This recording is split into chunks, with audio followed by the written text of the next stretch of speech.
શ્રી વલ્લભાધીશ गिरिराज धरण की जय। श्याम सुंदर श्री अमने महाराणी की। श्री गुसाई जी परम दया।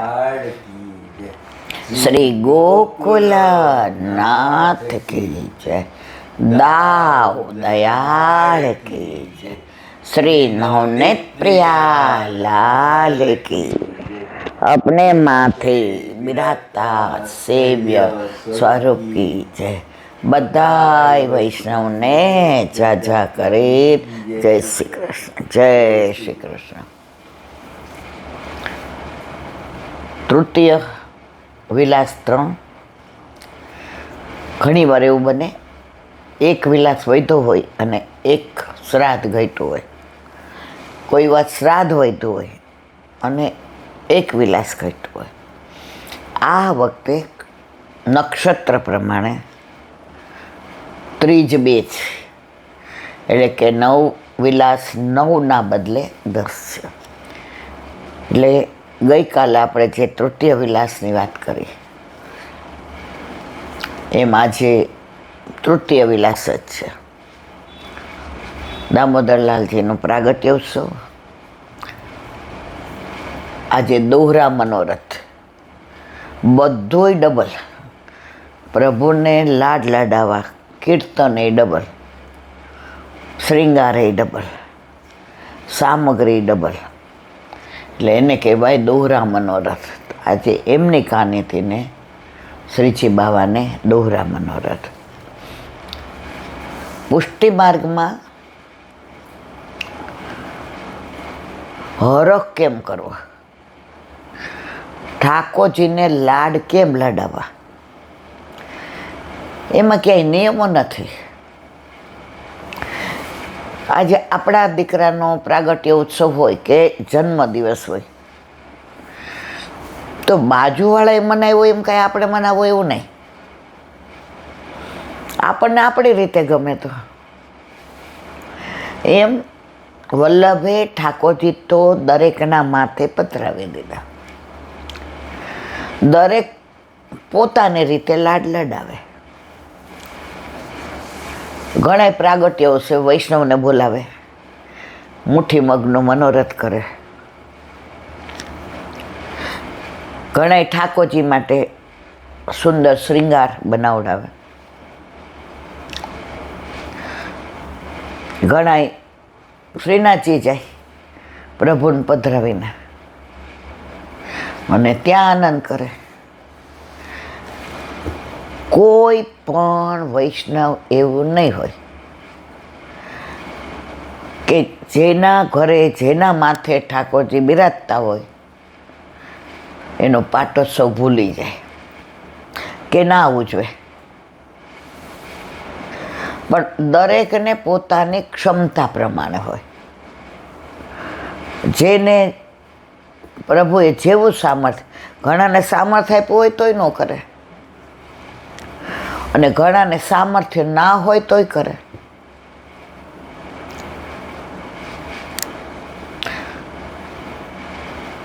ઘણાને ફાર્મ હાઉસ હોય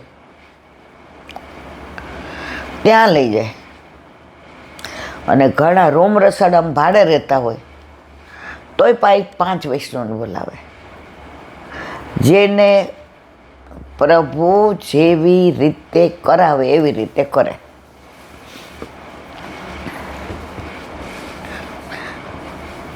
એક વૈષ્ણવ હવે એને ભગવાને ઘણા દિવસે 17-18 વર્ષે પ્રેગ્નન્ટ। હવે ઠાકોરજી પુષ્ટ કરાવ્યા, નક્કી કર્યું કે મારે ઠકરાણીથી જે ઠાકોરજી પુષ્ટ કરાવાય। આજ્ઞા લીધી, બધી તૈયારી કરી, ચોફૂલી ચૂંદડીને એવા શ્રૃંગારને, વસ્ત્રને, આભૂષણને। હવે આગલા દિવસથી એમને તબિયત બરાબર નહોતી એટલે એના ઘરવાળાએ કહ્યું એ કે સાંભળ આપણે હવે એ કે લાભ પાંચમે પુષ્ટ કરાવશું। 2 દિવસથી તું એકદમ નંખાઈ ગઈ છો, તાર પેટમાં પાણી ટકતું નથી. એટલે એ લોકોને કાંઈ ફેમિલી ડૉક્ટર નહીં, એટલે એના બાજુવાળાએ કીધું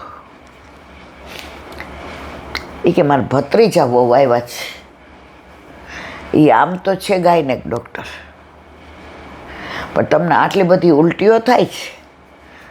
અને એ બાજુવાળા વૈષ્ણવ હતા, એટલે એનો કાંઈ ટાયો ટોપો હોય કે કોઈ મહેમાન આવ્યા હોય, પૂરી વણવી હોય તો આને બોલાવે. એટલે આ એમ વિચારે કે અત્યારે મારા ઘર અને એની કાનેથી જ આમને ઠાકોરજી પુષ્ટ કરાવવાનું મન થયું. કારણ કે ગમે એટલા મહેમાન આવે ને તો એ બહારથી ન મંગાવે. એ કે મંજરીબેન આ બધા વૈષ્ણવ છે, મારા જેઠાણી ને બધા, તો બહારનું નહીં ખાય. અને એ લોકોને સાંજે શ્રીનાથજી જવું છે. એ લોકો સૌરાષ્ટ્રના ગામડામાં રહીએ ને એટલે અહીં આવે, પછી એક રાત આપણા ઘરે આરામ કરી, પ્રભુને પધરાયો હોય તો પ્રભુને પહોંચી અને સવારે શ્રીનાથજી જાય. એટલે થાકી ન જાય, કારણ કે મારા જેઠ ઉંમરવાળા છે, એટલે કાંઈ આવે એટલે તરત મંજરીબેન પછી તો કે ના કે જોવે કે મહેમાન આવ્યા છે એટલે તરત કે આવું છું, ચિંતા ન કરતા હો. અને વૈષ્ણવો એવા તમારા ઘર રસોઈ ન કરતા. તમને અહીંયા અમારી આ શરમ આવે ને તો ઠાકોરજીનો ભોગ સરાવું ને એટલે તમારા ઘરે તમારી રીતનું મૂકી આવજો. જો જમણા હાથે દઈએ ને તો ડાબા હાથને ખબર ન પડે. હવે બિચારાને 2-3 દીથા નહોતું ઠીક, ઊભું જ ન થવાય ને કાંઈ મોઢામાં નાખે એટલે ઉલટી થાય. એટલે રાત્રે ઓલા બેન પાસે રડી ગયા કે મંજરીબેન રડો ને. એ કે કાલે એ કે ઠકરાણી ત્રીજ છે, બધું તૈયાર છે, મારે ઠાકોરજી પુષ્ટ કરાવવા જવું છે. કે હવે બોલવા આમ પડતા જ મેલે. અહીંથી ને આમ બહાર સુધી જવું હોય તો એને તેવડ જ નહીં, એટલે રડી ગયા. એટલે એના વરે કીધું તું ચિંતા કર મારે. સ્કૂટર હતું, એ કે તને સ્કૂટર ઉપર નહીં બેસાય, આપણે આવતા જતા રિક્ષા બાંધશું એટલે પ્રભુને શ્રમ ન પડે. એટલે બાજુવાળાએ કીધું હતું, એ કે ના ના ના ઠાકોરજીને તો પધરાવવા છે, પુષ્ટ કરાવવા, તો આપણે ગાડીમાં જાશું. મંજરીબેન તમે જરાય ચિંતા કરો માય કે. એટલે રાતના એના ભત્રીજાઓ આવ્યા ગામડેથી ને ગાયને હતા. એટલે કે સવારે કાકી અમે શ્રીનાથજી જાશું. એટલે સાંજે એ લોકો ભોગ નહોતા થતા, એટલે બપોરે ઠાકોરજીને પહોંચીને ચાપીજી લઈને આવ્યા હતા.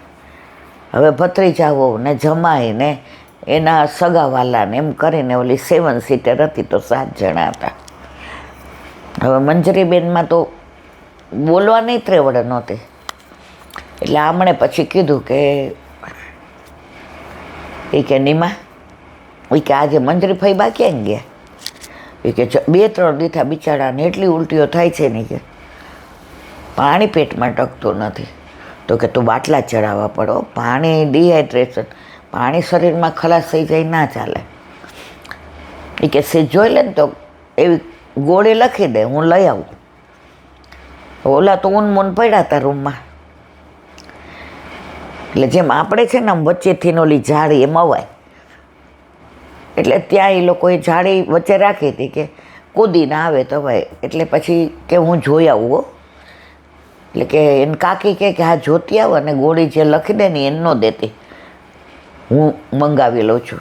કારણ કે એને વર તો નોકરી ગયા હશે, પ્રાઇવેટ નોકરી કરે, એ ભાડે રહે જ, પણ મને એમ થાય કે એનું ઘરનું ઘર થઈ જાય સારું. જો વૈષ્ણવની વાણી ફળે. આણે આવીને કીધું મંજરીભાઈ શું થયું? ત્યાં તો આંખમાં પાણી આવી ગયા. કે દીકુ કાલે મારે જવું છે ઠાકોરજી પુષ્ટ કરાવવાને, જો આ 2 દીધા પેટમાં પાણી નથી ટકતું. આણે જોયું બધું અને પૂછ્યું. એ કે મંજરીભાઈ વધામણી? એ કે શું? કે વધામણી? કે શું વધામણી? હજી તો કાલે બટા ઠાકોરજી પુષ્ટ કરાવવાના. 17-18 વર્ષ થયા, એટલે આના મગજમાં તો એ બધું નીકળી જ ગયું હતું. એ કે હું ઓલું મંગાવીને ટેસ્ટ કરી જોઉં. જોકે અત્યાર સુધીમાં હું હાથ અડાડું ને જે કહું એ જ હોય છે, પણ છતાંય કન્ફર્મેશન એને બહારથી ઓલું મંગાવીને ટેસ્ટ કર્યું તો પોઝિટિવ આવ્યું. મંજરી ફઈ કેટલા દિવસ ગયા છે ઉપર? એ કે આવું તો ઘણી વાર થાય છે. એટલે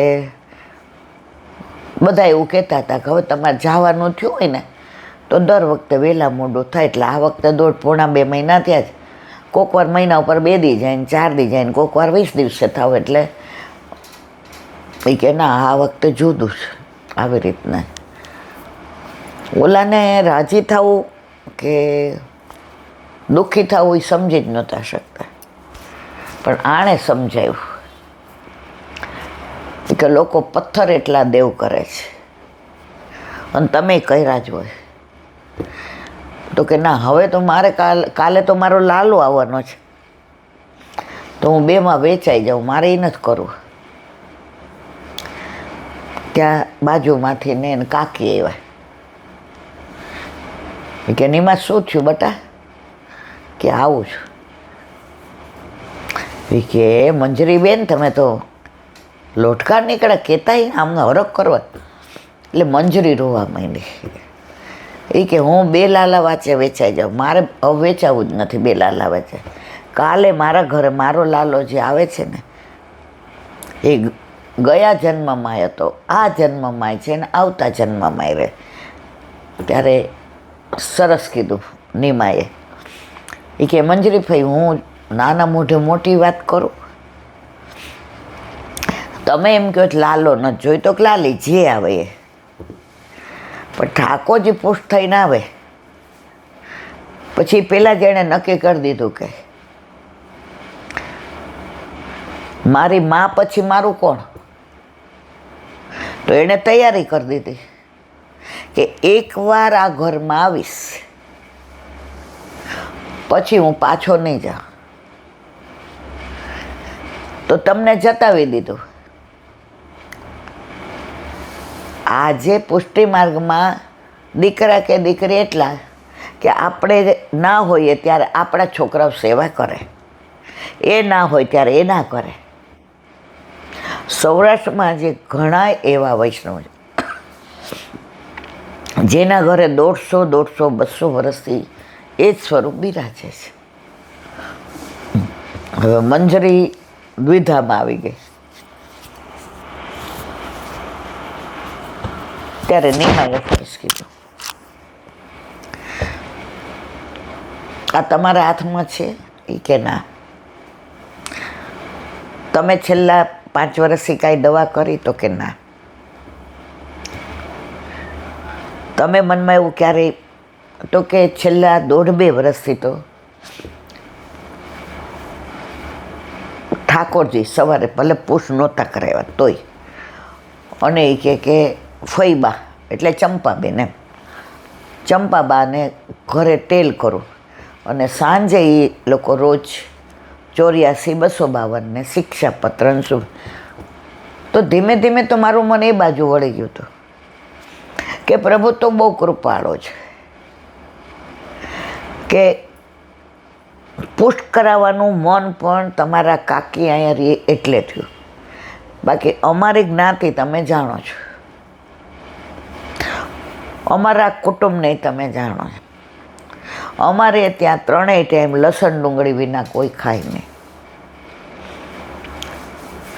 અમે અહીં રહેવા આવ્યા અને આ ચંપાબા એટલે નીમાની કાકી એ પ્યોર વૈષ્ણવ. એટલે શરૂઆતમાં અઠવાડિયું જેવા વઘાર કરીએ ને તો ચંપાબા એ કંઈક બારી બારણા બંધ કરી દે. એટલે મને એ કે આપણી જ્ઞાતિ એવી છે એટલે કે આપણે નહીં ગમતા હોઈએ, કેમ આણે બંધ કર્યું. પછી તો ધીમે ધીમે જય શ્રી કૃષ્ણ, પછી હું ઘરમાં આવવા માંડી, એ આવવા માંડ્યા. એ શાક લેવા જાય તો મારું લેતા આવે, હું જાઉં તો પૂછું. એ સાજા માંદા હોય તો હું એની દીકરીની જેમ નણંદની જેમ કરું. પછી કે મેં પૂછ્યું કે ચંપાબા તમે અહીંયા કેમ બારી બારણા બંધ? એ કે બટા ખોટું ન લગાડતા, પણ તમે વઘારમાં લસણ ડુંગળી હોય ને તો આમાં ઠાકોરજીનો વાસ આવે. તે દીનું એ કે લસણ ડુંગળી બંધ કરી દીધું. જો પ્રભુને પધારવું હશે ને,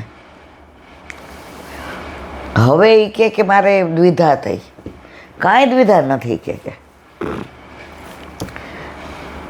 પછી આ નીમાએ કીધું કે હું તમને અહીંયા જ બાટલો ચડાવી દઉં.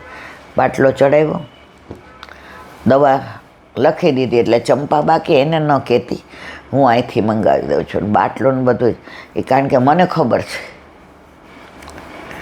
કે એના વર પ્રાઇવેટમાં નોકરી કરે છે અને આનું 6,500 ભાડું છે. ભાડું ભરતા માંડ 2 છેડા ભેગા કરે છે. મને તો એ કે તાર કાકાએ કહ્યું છે કે એને ખબર ન પડે એમ તારે બધું વાંચવું, કારણ કે બ્રહ્મ સંબંધી જીવ છે 2 જણા. હવે સવારે પેલું નીમા તો પછી નીકળી ગઈ. હવે સવારે ઉઠ્યા ને થોડી ઓલામાં બાટલો ચડાવ્યો એટલે ત્રેવડ આવી, ઓલી દવા પીધી. પછી આમણે થોડું અંદર બધું કાજુ ને બદામ ને દ્રાક્ષ ને નાખીને ઇલાયચીને દૂધ બનાવી દીધું. હવે કે મારા ઠાકોરજી, એટલે ચંપાબાએ કીધું સાંભળ મંજરીબેન, પણ એ કે ના, મને આ રહ્યું છે ને નડવું ન જોઈએ. મારા પ્રભુ મને આડું ન આવવું જોઈએ. પુષ્ટ કરાવવા ગયા. ઠાકોરજી પુષ્ટ થઈને આવ્યા. હવે જેને આણે કાંઈ પૂછ્યું નહીં કે સખડી ધરો ને આનંદ કરો. એટલે ચંપાબા હૈસા. એ કે લે હવે તો મારા ઠાકોરજીને કાંઈ હોય તો તું કરી શકે, તારા ઠાકોરજી હોય તો હું ત્યાં પધરાવી જાઉં, કારણ કે હવે 9 મહિના મારે ધ્યાન રાખવાનું છે. હવે તો આને તો ખાવાનું ને પીવાનું ને બધું ચંપાબા